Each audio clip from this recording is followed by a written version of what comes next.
Shabbat Shalom on this Parsha VaYishlach. Parshat VaYishlach. Boy, is this an eventful Parsha. In this Parsha, Yaakov is making his way home, and he's going to be met by his brother Esav. Yaakov has no idea what he's going to find out when he meets his brother Esav, because we remember that Esav said that he was going to kill his brother the last time they were together. And Yaakov is returning with great wealth that he has accumulated during his stay at Lavan's. And not only that, 2 wives and all of the Shvatim, all of the tribes, as well as his daughter, Dinah. And so, we begin our journey with today is going to be a close reading of the text. So I'm giving you an advance warning that there's going to be a lot of Hebrew in this. And I hope you can keep up with me, because it will be the Ikar, the central core of the teaching, will be based upon looking at the text a little more closely and not taking it all at face value.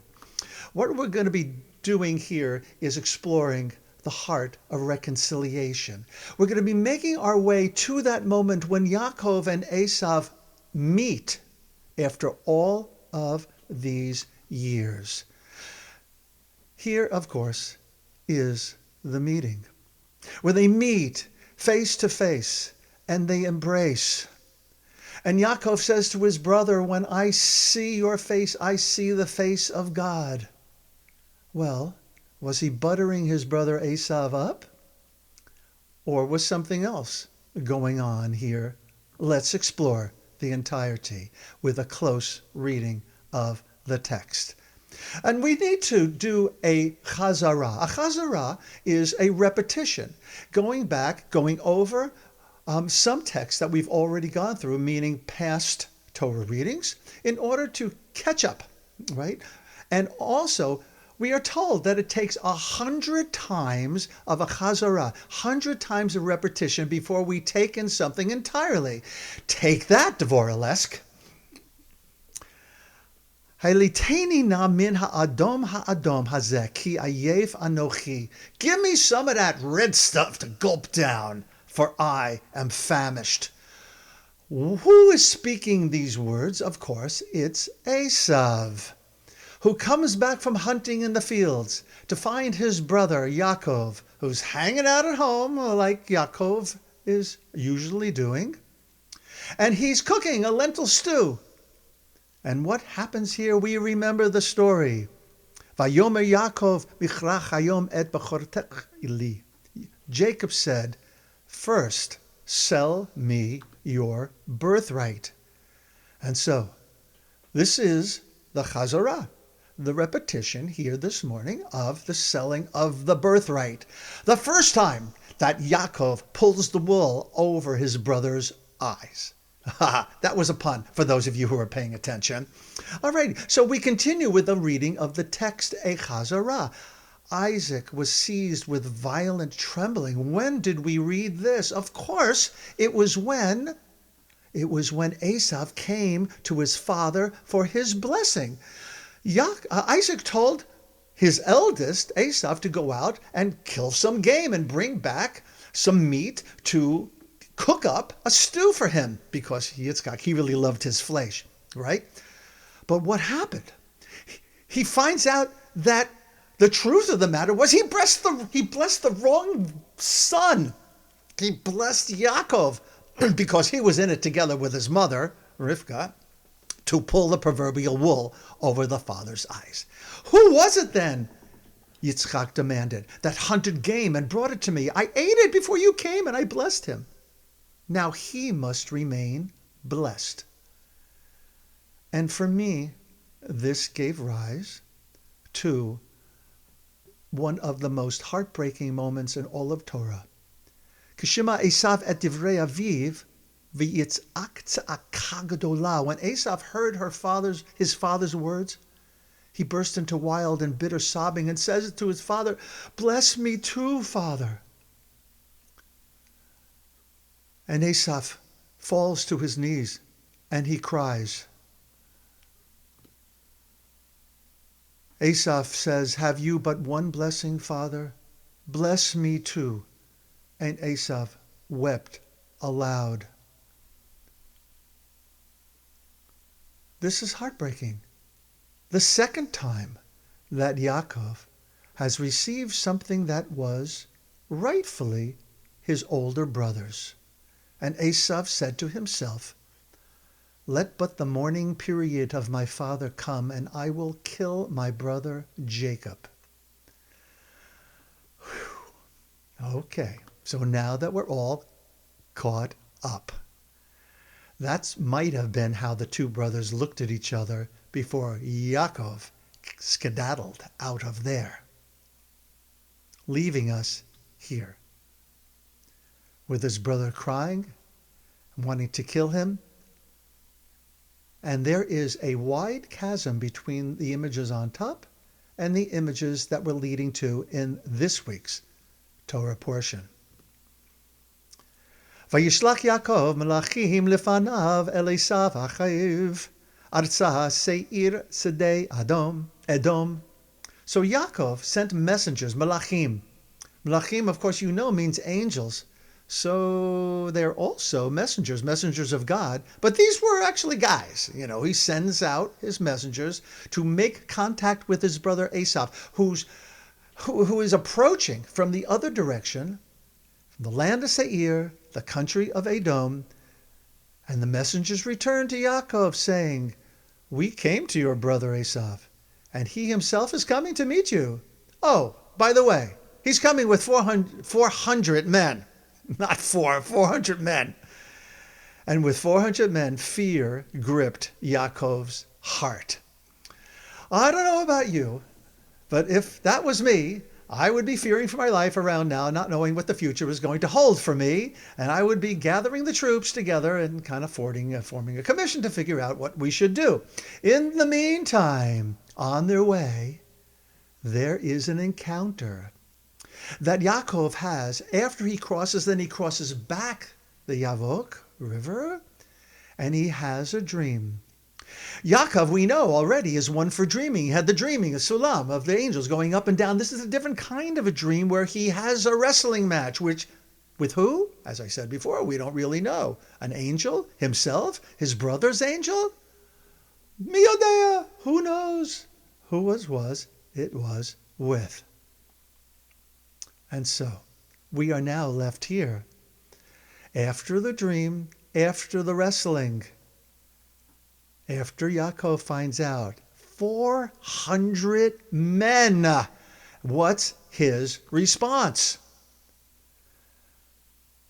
Just as you would expect. V'yira Yaakov ma'od. Yira. Yaakov was scared. He freaked. He not only freaks out, he takes some actions. First, he splits up his family in hopes that some will survive. He begs God for protection. He sends Esav gifts. 200 female goats, 20 male goats, 200 female sheep, 20 rams, 300 mother camels with nursing calves, 40 cows, 10 bulls. Where are the bulls? Oh, wait a second. How did that get in there? That's not the bulls. Okay. 10 bulls, 40 female donkeys, and 10 male donkeys. And he had a whole of a lot of things that he's bringing as, to bribe his brother. Is it a payoff here? Is he transactional? Ooh, we wouldn't want to think that about Yaakov Avinu, one of our forefathers. No, we wouldn't want to think that. Is it a bribe? Or is it an investment? Maybe he's using his noggin. Ki amar ach parafanav. If I pacify him, b'mincha halolechet lefanai, with presents. A mincha, the middle prayer service of the day, that means present or gift. If I pacify him with presents in advance, v'yacharechein Erefanav ulai yisa panai, and then face him, perhaps he will show me favor. There's pretty good thinking to all of this. Yaakov's, he's a smart cookie, right? It's a bribe! Well, I don't know. Is it a bribe? It's a lot of stuff he's giving to his brother. Cows and sheep and donkeys by the dozen. All that material wealth, plus Huavar lifnehem v'yishtechu artza sheva fa'anim ad gishto ad achiv. He, Yaakov, himself went on ahead, and he bowed low to the ground 7 times until he was near his brother. This seems to me a little bit more going on than an attempt to bribe. He bows low 7 times. There's an echo here as we take this closer reading of the text. Do you remember Yitzchak's blessing to Esav? Right? On his deathbed, we're looking ahead now. V'yavducha amim v'yishtachvu lacha le'umim. I'm sorry, this is the blessing he gives him in place of the blessing that had already been taken by Yaakov. V'hevei gvir la'achecha v'yishtachavu lacha b'nei imecha. Let people serve you and nations bow to you. Be master over your brothers, and let your mother's sons bow to you. This is all coming true in real time. His father Yitzchak's words are coming true in the shape of now Yaakov bowing before his brother Esav. These words in Isaac's blessing to Esav. And so, what else happens in terms of this bowing going on? Then the maids with their children came forward and bowed low. Then Leah with her children came forward and bowed low. And last, Yosef and Rachel came forward and bowed low. A whole lot of bowing going on. Vayaratz Esav likrato v'yichabkehu yipol al tzavaro. V'yishakehu v'yivku. Esav ran to greet him. He embraced his brother Esav, and falling at his neck, he kissed him, and then they wept. V'yivku. And Yaakov says to his brother, Kachna et birchati, take my bracha. It was meant to be yours.